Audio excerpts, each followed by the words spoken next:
Hello students, उस दिन मैंने एक क्वेश्चन दिया था आपको घर से करने के लिए। If two vectors have same magnitude A and making an angle theta with each other, what will be their resultant and direction of resultant. तो जब ये क्वेश्चन दिया था उससे पहले हम एक क्वेश्चन सॉल्व कर रहे थे जिसमें मैग्नीट्यूड सेम था। तो हमने बताया था कि एंगल बाइसेक्ट हो रहे हैं। तो मैंने कहा था इसको हम जनरलाइज और कर देंगे। तो वो क्वेश्चन के दोनों के मैग्नीट्यूड बराबर हैं, दो वेक्टर ए वेक्टर और वेक्टर बी जिनके बीच में एंगल थीटा है, दोनों के मैग्नीट्यूड इक्वल हैं।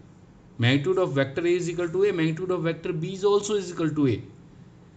मैं इसको लॉ ऑफ पैरेललोग्राम से सॉल्व कर रहा हूँ। आप जो है चाहें तो ट्रायंगल लॉ से भी सॉल्व कर सकते हैं, पर मैंने कहा कि लॉ ऑफ पैरेललोग्राम ही बेहतर होता है। आज हमें न्यूमेरिकल पर कमांड करना है। हम कोई नया टॉपिक नहीं पढ़ रहे, हम एडिशन ही सीख रहे हैं और ये टफेस्ट पार्ट है। इसी में सबसे ज़्यादा दिक्कत होने वाली है बस आप लोगों को। यार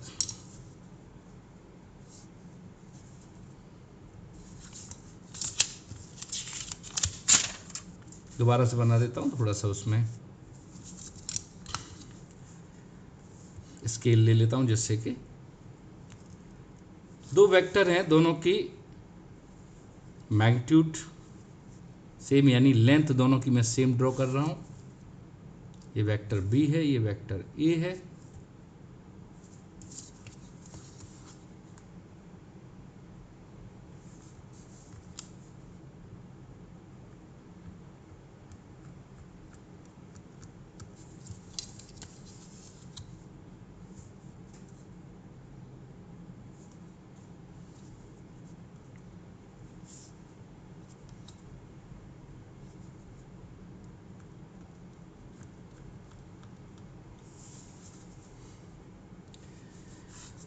तो ये वेक्टर ए और ये वेक्टर बी और दोनों के मैग्नीट्यूड बराबर हैं, यानी magnitude of A is A and magnitude of B is also equal to A. दोनों की लेंथ बराबर है, यानी दोनों के मैग्नीट्यूड इक्वल है। वेक्टर अलग है, डायरेक्शन अलग है, इसलिए दो वेक्टर अलग हो गए। ध्यान रख लेना, दो वेक्टर के मैग्नीट्यूड सेम है लेकिन डायरेक्शन अलग है, तो वेक्टर भी अलग अलग ही कहलाएंगे, सेम नहीं कहलाएंगे। इस बात को हमेशा ध्यान रखना। इस बात को ध्यान रखोगे तो गलती होने से बचेगी।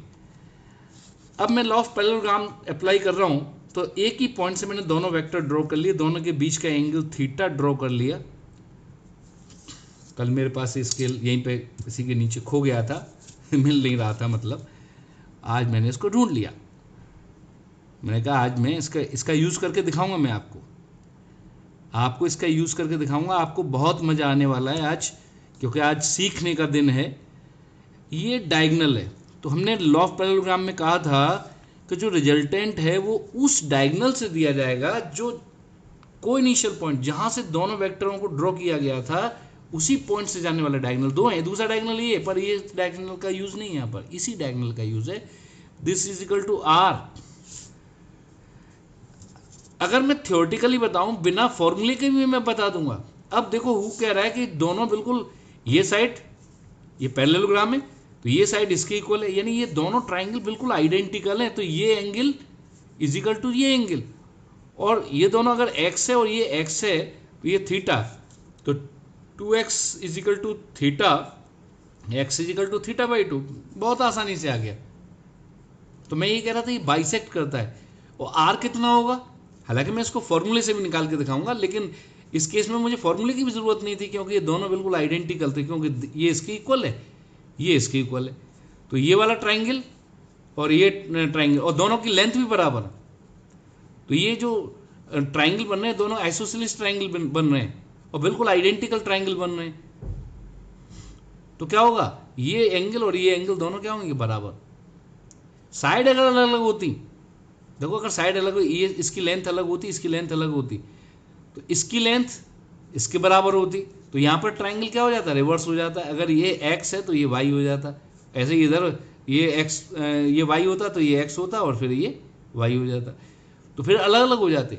लेकिन अगर ये दोनों साइड इक्वल कर दी जाए तो ये एंगल भी ऑटोमेटिकली इक्वल आ रहे हैं कि दोनों ट्राइंगल आइसोसेलेस और आइडेंटिकल ट्राइंगल आ रहे हैं। यानी हम इनको सिमिलर ट्राइंगल या हम बोल सकते हैं इनको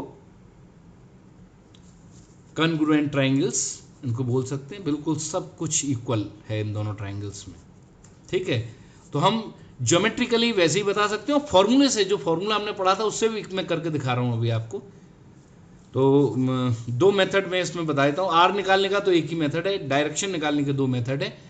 तो पहले मैं आर निकाल देता हूँ। आर इज इक्वल टू आप क्या लिखोगे, एक वेक्टर के मैग्नीट्यूड का स्क्वायर दूसरे वेक्टर के मैग्नीट्यूड का स्क्वायर 2 इंटू ए इंटू कॉस थीटा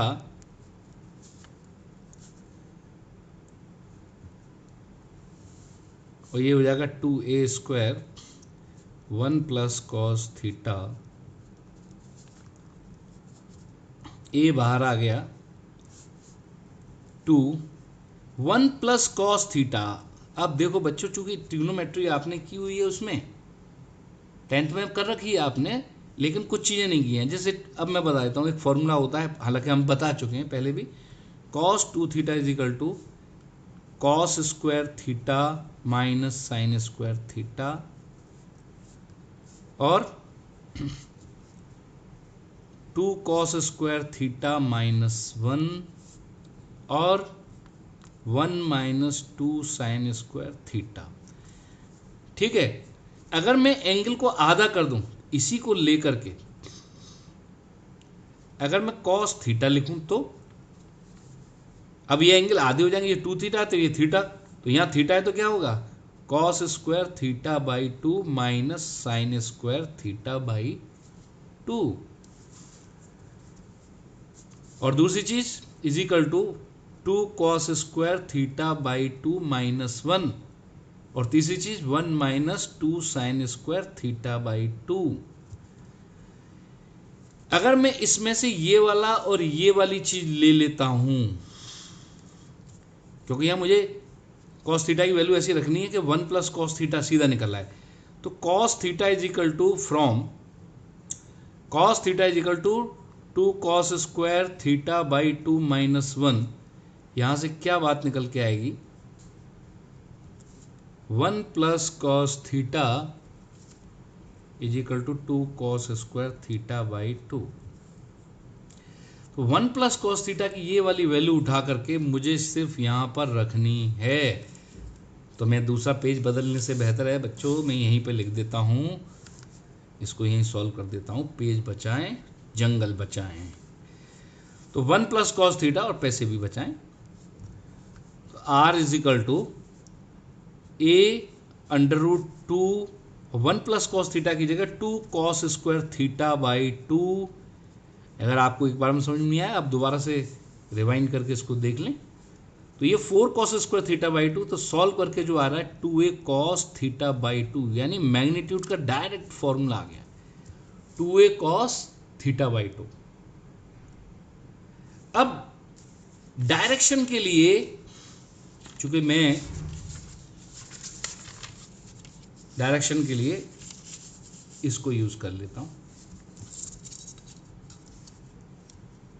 इस पेज को। ये पेज थोड़ा सा गड़बड़ हो गया था, हाथ थोड़ा हिल गया था, इस चक्कर में मैंने इसको हटा दिया था। अब मैं आपको समझाने के लिए अब इसको हम दो मेथड से कर सकते हैं। अगर मैं इनकी नामकरण कर देता हूं, जैसे पी क्यू आर, आर नहीं लूंगा, पी क्यू एम एन, चलो मैंने ये ले लिया। तो आपको मालूम है ये साइड इसके इक्वल है, ये साइड इसके इक्वल है, ठीक है, ये और ये भी इक्वल है। तो हम देख रहे हैं since all 4 sides are sides of parallelogram are equal, therefore क्या होगा all 4 sides of parallelogram are equal, therefore क्या होगा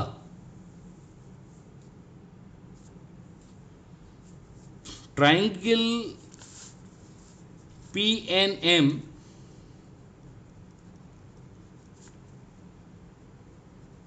and triangle PQM will be congruent and isosceles.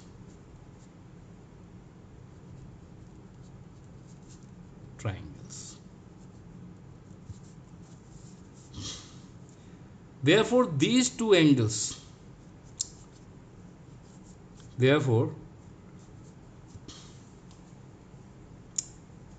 angle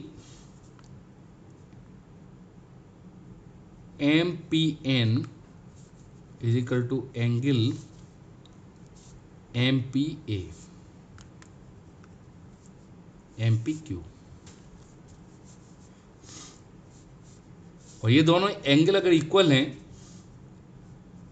therefore x plus x is equal to theta और x is equal to theta by 2, ये angle theta by 2। ये मैंने geometrically कर दिया, मैंने इसमें उसका लॉ नहीं लगाया, law of parallelogram. Law of parallelogram से अगर मैं इसको करना चाहता तो कैसे करता, तो मैं फॉर्मूला लगाता, क्योंकि ये एंगल जो x है इसको tan x बोल देता हूँ। tan x is equal to 5 होता है वहाँ पर रिजल्टेंट का फॉर्मूला में, tan phi is equal to, formula अगर नहीं याद है तो मैं यहाँ लिख देता हूँ, tan phi is equal to b sin theta upon a plus b cos theta.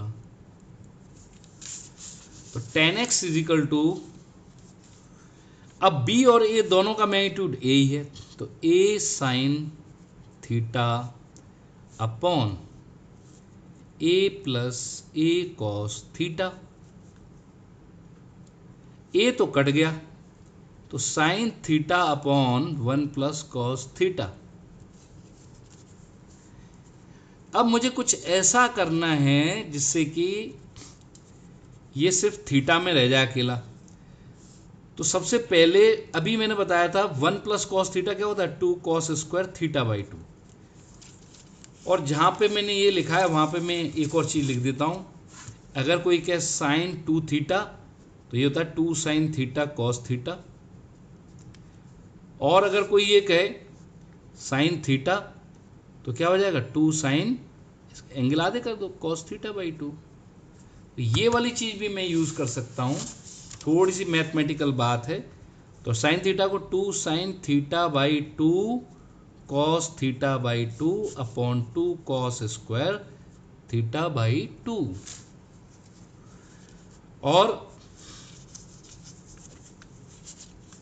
और क्या होगा,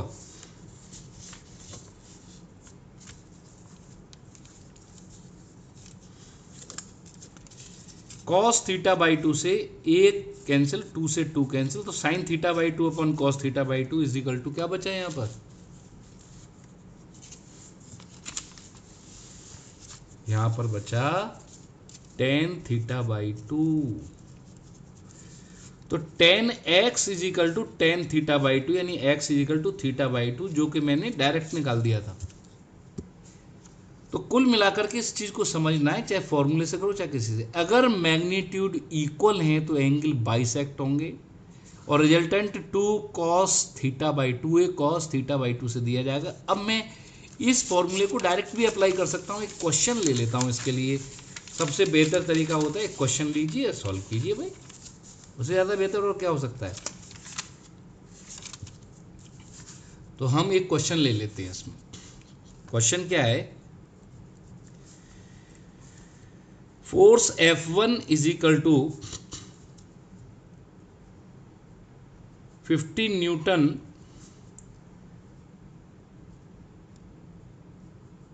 due east and F2 is equal to 15 Newton due 30 degree east of north. Find F is equal to F1 plus F2. Resultant force find करना है।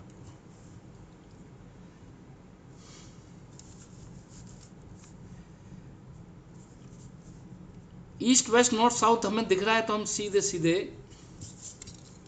Scale use कर लूँ जिससे कि थोड़ा सा साफ सुथरा दिखता रहे। वेक्टर में चूँकि ड्राइंग ज़्यादा है इसलिए मैं स्केल लेके ही बैठा हूँ, और मुझे आपको कुछ प्रूफ भी करके दिखाना है। तो पहले तो मैं कर रहा हूँ फॉर्मूले से, उस दिन स्केल होता तो मैं बिना फॉर्मूले के वो सॉल्व करने वाला था, पर मैं आज आपको उसका एक क्वेश्चन दे करके इसी क्वेश्चन को मैं उससे भी सॉल्व करूँगा, आपको वेरीफाई करके दिखाऊंगा। क्योंकि जो ज्योमेट्रिकल फार्मूला है, ज्योमेट्रिकल जो फार्मूला मेथड है, और ये जो फार्मूला है जो ये भी ज्योमेट्री से ही निकला है, हालांकि ट्राइंगल में प्रॉपर्टी लगा दी है हमने और पाइथागोरस वगैरह लगा दिया है, तो दोनों से एक ही रिजल्ट आता है, यानी बिना फॉर्मूले के भी मैं रिजल्ट ला सकता हूँ। जैसे एंगल मैंने बाइसेक्ट कर दिया हुआ उसमें, ऐसे इसमें भी हो जाएगा। मैग्नीट्यूड भी मैं निकाल के दिखाऊंगा, अभी बताता हूँ, पहले आप फॉर्मूले से करके देखिए। तो एक फोर्स था 50 न्यूटन, तो 50 न्यूटन आपने अंदाज से, मतलब आपको ये जरूरी नहीं कि भाई स्केल नहीं है तो आप क्वेश्चन नहीं कर पाएंगे, तब भी होगा। आपने इसके 50 न्यूटन लिख दिया, ईस्ट में है ये भी लिख दिया। दूसरा एक और फोर्स है जो कि वो भी 50 न्यूटन है, लेकिन ईस्ट ऑफ नॉर्थ, नॉर्थ के ईस्ट में 30 डिग्री एंगल पर एक लाइन ड्रॉ कर लेता हूँ, ये 30 डिग्री एंगल, इस पर भी 50 न्यूटन का एक, यानी सबसे पहले मैंने देखा दोनों के मैग्नीट्यूड इक्वल हैं या नहीं हैं। सर दोनों के बीच में एंगल कितना है? 30 नहीं है, ये है एंगल, ये 30 है, टोटल 90 है, तो ये कितना हो जाएगा? 60 डिग्री हो गया। बस हमें 60 डिग्री पे फोकस करना है 50 पर। अब हम लॉ ऑफ पैरेललोग्राम अगर लगाने की कोशिश करें तो आपको मालूम है आपको एक पैरेललोग्राम कंस्ट्रक्ट करना पड़ेगा।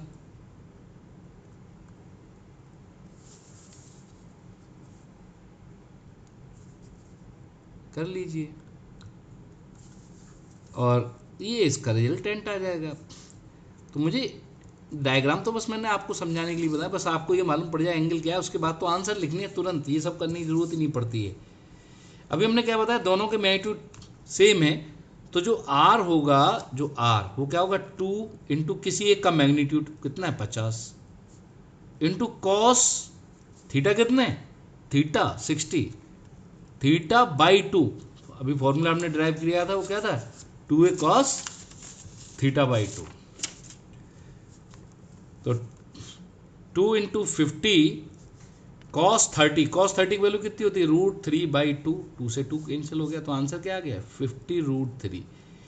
अब हमें ये भी समझ में आ गया, अगर ये एंगल 60 है और दोनों के मैग्नीट्यूड इक्वल हैं तो √3 आ जाएगा। अगर एक ईस्ट में होता एक नॉर्थ में होता तो यहाँ पे क्या था 90/2, तो 45 क्या होता 1/√2, तो 50√2 आ जाता। अगर एंगल 120 होता, आप देखो एंगल बाइसेक्ट करेंगे, ये तो हम पहले ही बता चुके हैं, तो एंगल विल बाइसेक्ट, यानी 30 डिग्री हो गया, इसमें हमें कोई मेहनत ही नहीं करनी है, ये भी 30 डिग्री हो गया। अगर vector A is equal to 20 metre due north and vector B is equal to 20 metre due west, अगर ये क्वेश्चन करना होता तो, अब मैं भाई इसका डायग्राम नहीं बनाना चाह रहा, बस मैं जल्दी से कर दूंगा। सर एक तो किधर है सब नॉर्थ में, एक किधर सब वेस्ट में, दोनों के बीच में एंगल कितना 90 डिग्री और मैग्नीट्यूड तो इक्वल दिख ही रहे हैं, एंगल 90 मैग्नीट्यूड इक्वल, तुरंत R is equal to 2a, magnitude equal है तो यही लगेगा cos थीटा बाई 2, 2a यानी 2 इंटू 20 cos थीटा बाई 2 यानी cos 45, cos 45 होता है 1/√2 और ये हो जाएगा 20√2 मीटर।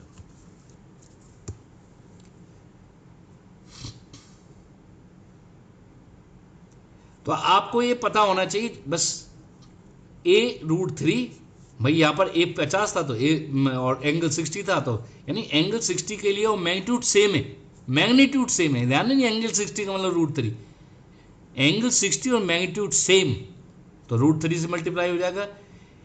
एंगल 90 और मैग्नीट्यूड सेम तो √2 से हो जाएगा। आप देख रहे हो जैसे जैसे एंगल बड़ा होता जा रहा है ये मैग्नीट्यूड घटता जा रहा है। जरा 120 पे देखते हैं क्या होता है। अगर इसमें मैं कह दूं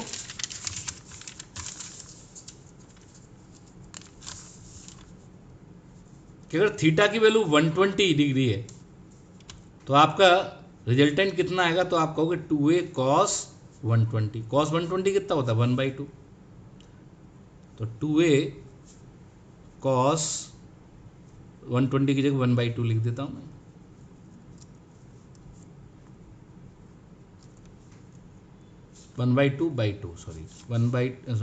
कॉस थीटा बाई टू होता है ना, तो 120/2 यानी cos 60 की वैल्यू 1/2, क्यों 120 तो -1/2 होता है, इसलिए मैं थोड़ा चक्कर में पड़ा, 2 से 2 कैंसिल हो गया। तो ये फिर दोबारा करता हूँ क्योंकि फ्लो में होना चाहिए। 2a cos θ/2 ये फॉर्मूला था।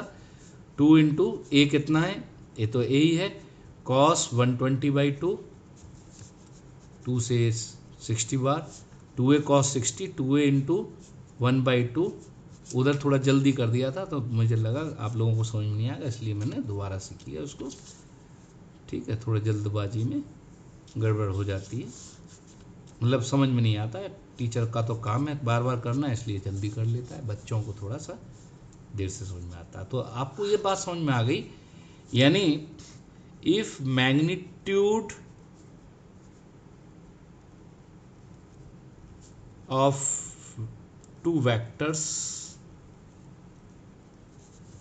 are same,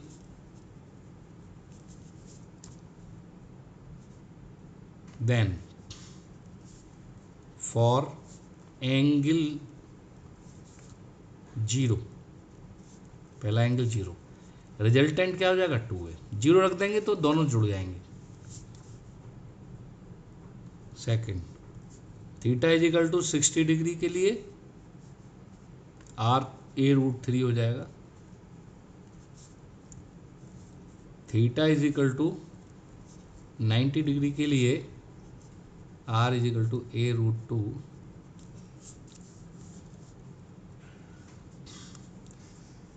theta is equal to 120 degree के लिए r is equal to a।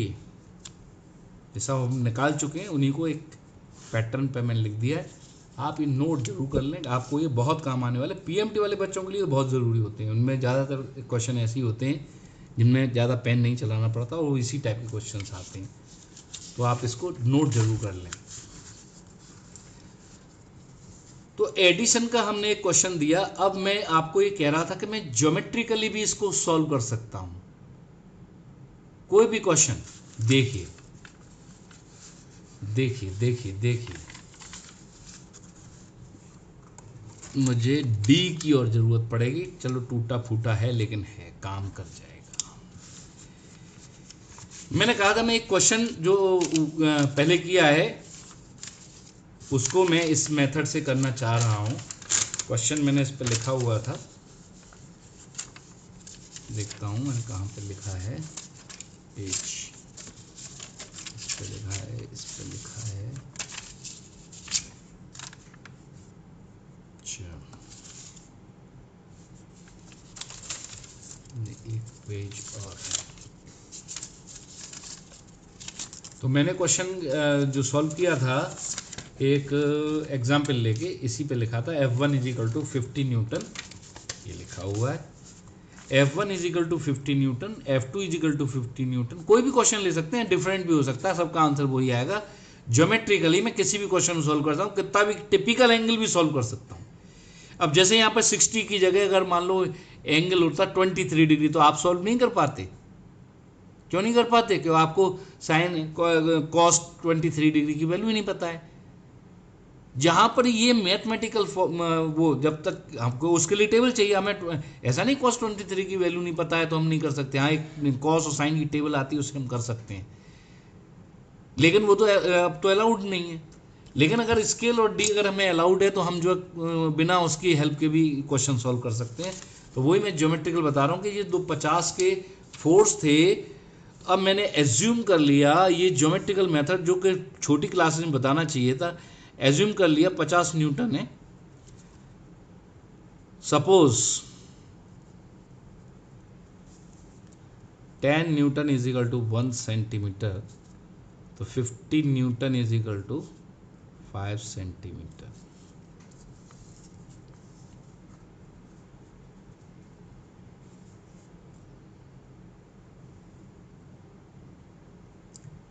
ये लो सा 5 सेंटीमीटर की मैंने लाइन ड्रॉ कर दी। अब दूसरा है, ये ईस्ट डायरेक्शन में था, दूसरा 30 degree north east of north था, यानी इससे 60 डिग्री एंगल पर। तो मैंने क्या किया, मैं तो बस इतना देखूंगा 60 डिग्री एंगल पर, ये सब 60 डिग्री एंगल पर। और मैंने क्या किया, ऐसे करके इसको डॉटेड लाइन बना दिया। इस पर जो है, क्योंकि वो भी 50 न्यूटन है, तो इसमें भी मैंने 5 सेंटीमीटर कट कर लिया। ये 5, वैसे तो कंपास का काम होता है ये, अब यहाँ कंपास मैंने रखी नहीं है तो मैं इसी से कर लेता हूँ। 50 लिखा है उसी पे आ गया, चलो कोई बात नहीं। तो जहाँ पर आ रहा है मैं इसको 4 से शुरू हुआ, 9 पर आ रहा है।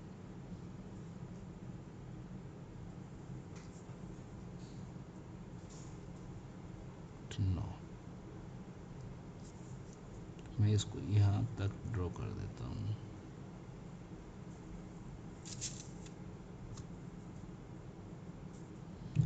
आप देखो कि वही सेम रिजल्ट आ रहा है। अब मैं क्या करूँ, इसके पैरेलल यहाँ से एक लाइन ड्रॉ कर दूँ।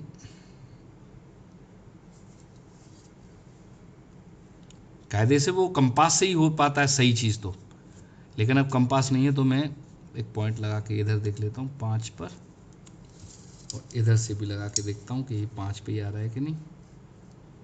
बिल्कुल सही है, ये नहीं, इधर से भी 5 पर आ गया। चलो बिल्कुल करेक्ट।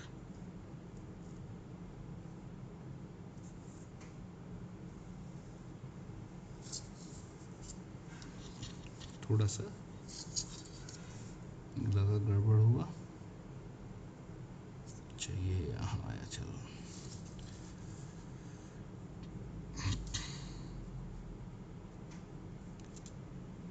अब बिल्कुल सही है, एक्यूरेट।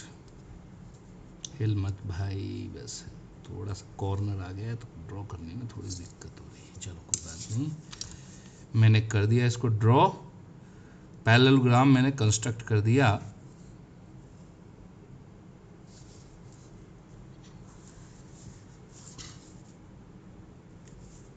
ये इनको वेक्टर दिखा दिया, और ये वाला डायगोनल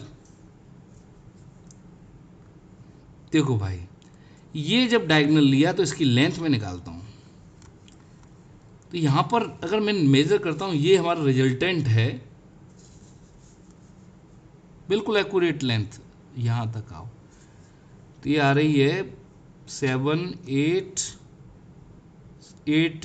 8.5, 8.6 के लगभग आ रही है। तो इसकी लेंथ आ रही है 8.6 सेंटीमीटर, और कन्वर्जन फैक्टर क्या था, 1 centimetre equal to 10 newton, which is equivalent to 86 newton. और हमारा आंसर क्या आया था, 50√3। 50√3 का मतलब 50 इंटू 1.732,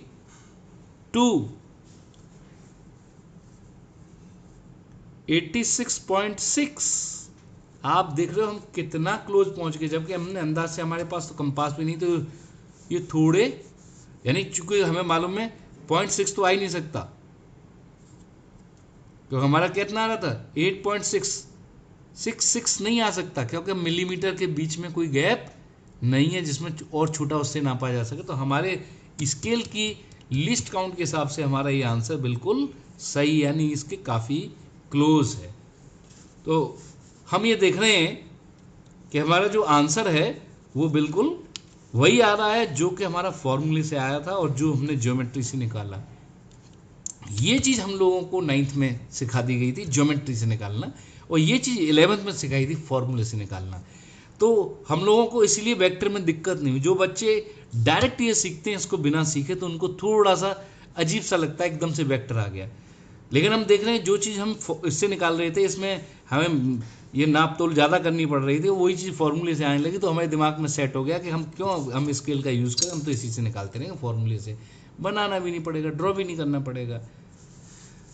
तो जल्दी से फॉर्मूले की हेल्प से ही एक क्वेश्चन आप एडिशन का और सॉल्व कर लो, जिससे कि आज हमारा एडिशन की जो एक्सरसाइज है वो कंप्लीट हो जाएगी।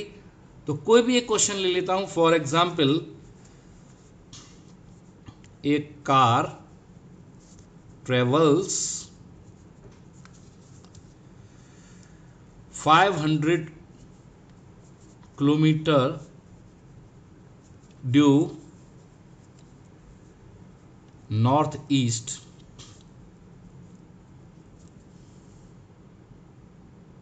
and then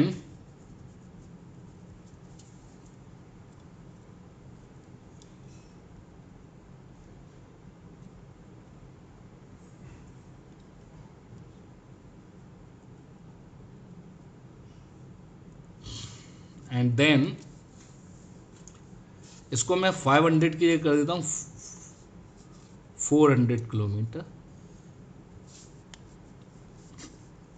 due north east and then 400 root 2 kilometre due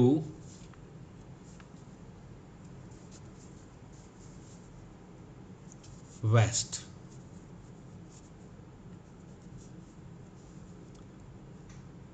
Find the net displacement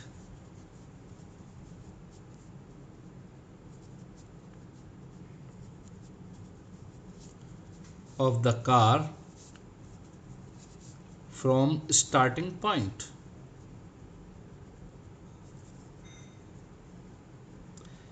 कितना चली स्टार्टिंग पॉइंट से। क्वेश्चन को बड़े ध्यान से पढ़ लीजिए एक बार। एक कार जो है 400 किलोमीटर नॉर्थ ईस्ट में चलती है, उसके बाद 400 रूट 2 किलोमीटर वेस्ट की तरफ चलती है। तो कह रहा है कि बताइए ये कितनी दूर चली, नेट डिस्प्लेसमेंट इसका कितना हुआ, ये आपको बताना है। तो कैसे कर सकते हैं हम इस क्वेश्चन को? तो अब जरा हम फॉर्मूलों के पास आने से पहले ड्रॉ जरूर करना पड़ेगा। बिना ड्रॉ किए आपको डायरेक्शन के आवाज ही नहीं, एंगल ही नहीं पता पड़ोगे। ऐसे क्वेश्चंस में एंगल हमें ढूंढने पड़ते हैं। अब देखो, मुझे किसी स्किल की जरूरत नहीं, मैं तो अंदाज से बना दूंगा। बस एंगल के बारे में मैं जान रहा हूं। तो नॉर्थ ईस्ट का मतलब ये एंगल कितना हो गया 45, इधर से दोनों तरफ से 45 डिग्री है। और इधर कितना चला है 400 किलोमीटर चला है। और वेस्ट की तरफ 400 रूट 2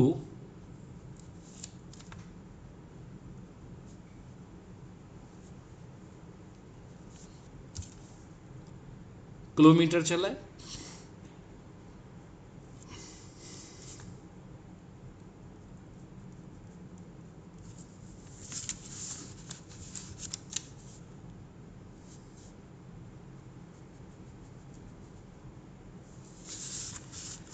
तो आप डायग्राम तो इस तरह से बना दोगे, कह दोगे साहब ये रिजल्टेंट आ गया कहीं। लेकिन हमें इसकी मैग्नीट्यूड निकालने के लिए फॉर्मूला लगाना पड़ेगा, या हम ज्योमेट्रिकली करते। लेकिन ज्योमेट्रिकल मेथड जो 9th क्लास वाले मेथड अब वो कराए नहीं जाते हैं, हम फॉर्मूले से ही करते हैं, वही ज़्यादा बेहतर है। तो पहले दोनों के बीच का एंगल थीटा तो पता कर लीजिए। थीटा कितना है 45 प्लस 90 135 हो गया। थीटा की वैल्यू 135 डिग्री। अब मैं लगा देता हूं formula R is equal to under root A square plus B square plus 2ab cos theta. जैसा कि आप जानते हैं ए स्क्वायर, मैंने इसको ए मानना है, ये पहला वेक्टर है, ये दूसरा वेक्टर है। तो चलो 400 square plus 400 root 2 square plus 2 into 400 into 400 root 2 cos 135। बताइए, सुनना चाह रहा हूं। अब देखो 400 सब में इतनी बड़ी जब नंबर बीच में चल रहा हो और सब में कॉमन दिख रहा हो तो उसको बाहर उठा के रख लीजिए। 400 को मैंने बाहर कर लिया, क्योंकि 400 का स्क्वायर कॉमन आ जाएगा, उसको रूट से बाहर करूंगा तो सिर्फ 400 रह जाएगा। तो यहाँ 1 बचेगा, यहाँ 2 बचेगा, यहाँ पर plus 2 into root 2 into cos 135 होता है -1/√2। लो साहब, ये तो कैंसिल हो गया। तो हमने देखा आंसर क्या बनता दिख रहा है मुझे यहाँ पर 400 ही बनता दिख रहा है कि 400 √1 + 2 - 2, ये तो कैंसिल हो गया, यानी आंसर इज 400 किलोमीटर। अब दूसरी बात हमें ये देखनी है कि डायरेक्शन किधर आएगा। यानी मैं अगर पहला वेक्टर हमने इसको माना है, दूसरा वेक्टर इसको माना है, जैसा कि हम दिखा रहे हैं क्वेश्चन में। एक पहला वेक्टर है, ये पहला वेक्टर है, ये दूसरा वेक्टर है।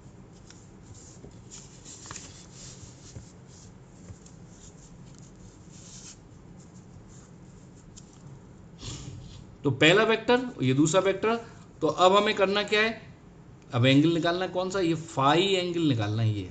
तो tan phi is equal to b sin theta, यानी 400√2 sin 135 अपॉन a, यानी 400 प्लस 400√2 cos 135।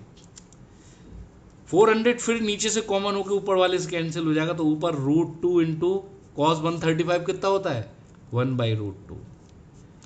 नीचे 1 बचेगा क्यों कॉमन आ चुका है 400 प्लस √2 कॉस 135 माइनस 1/√2 होता है, जैसा कि अभी हमने बताया। यहाँ पर थोड़ा गड़बड़ हो रहा है तो इधर लिख देता हूँ √2 इंटू 1/√2 अपॉन 1 प्लस √2 इंटू -1/√2 और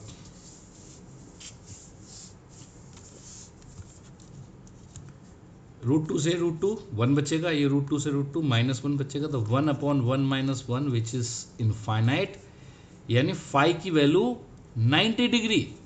अब देख लीजिए, अब सबसे बड़ी समस्या अब है आंसर लिखना, सबसे बड़ी टेढ़ी खीर होता है इसमें।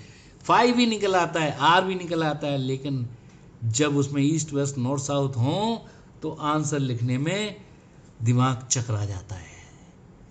तो दिमाग ना चकराए, बड़े ध्यान से समझिए कि हमारा जो वेक्टर का जो डायग्राम था वो इस टाइप से था, एक इस तरफ था, एक इस तरफ था, ये एंगल 135 था, कोई दिक्कत नहीं। हमारा जो एंगल ए से, इसको हमने ए एज्यूम किया था, इसको बी, हमारा जो रिजल्टेंट का जो डायरेक्शन आया था वो 90 डिग्री ये आया था और 45 डिग्री ये पहले से ही था, तो ये भी क्या होगा 45। और हमें मालूम है किसी भी डायरेक्शन से 45 तो दूसरी वाली डायरेक्शन से भी क्या आएगा 45, यानी ये बीचों बीच में जा रहा है। और ये कौन सी डायरेक्शन है नॉर्थ, और ये कौन सी डायरेक्शन है वेस्ट। और 45 एंगल वाले को हम क्या बोलते हैं नॉर्थ वेस्ट ही बोलते हैं, कोई एंगल नहीं। 45 एंगल ऐसे नहीं लिखते 45 degree due west of north, ऐसे नहीं लिखते, क्योंकि 45 का तो डायरेक्शन का एक अपना अलग नाम है। क्या नाम है नॉर्थ वेस्ट। तो हम आंसर कैसे लेंगे, therefore answer will be 400 kilometre due north west. ये आंसर लिखना आना चाहिए आपको भाई। जब तक यहां नहीं पहुंचे वहां तो ऑब्जेक्टिव क्वेश्चन है, तो ऑब्जेक्टिव क्वेश्चन में अगर आप आंसर निकाल लिया लेकिन समझ नहीं पाए कि इसको लिखना कैसे, तब भी गलत हो जाएगा। तो एडिशन के क्वेश्चंस की आप प्रैक्टिस करें। अगर प्रैक्टिस के लिए क्वेश्चन चाहिए तो टेलीग्राम पर एजुमाइंड classes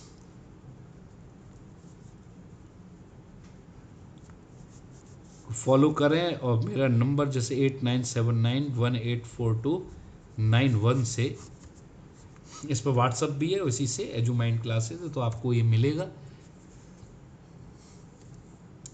thank you very much, आज के लिए इतना काफ़ी है। आप प्रैक्टिस करें और मैं आगे और कुछ करवाता हूँ, इसमें और अच्छे क्वेश्चंस भी हैं। ये तो हो ही गए, इसमें और भी चीज़ें सीखने की हैं, वो भी हमें सिखानी है।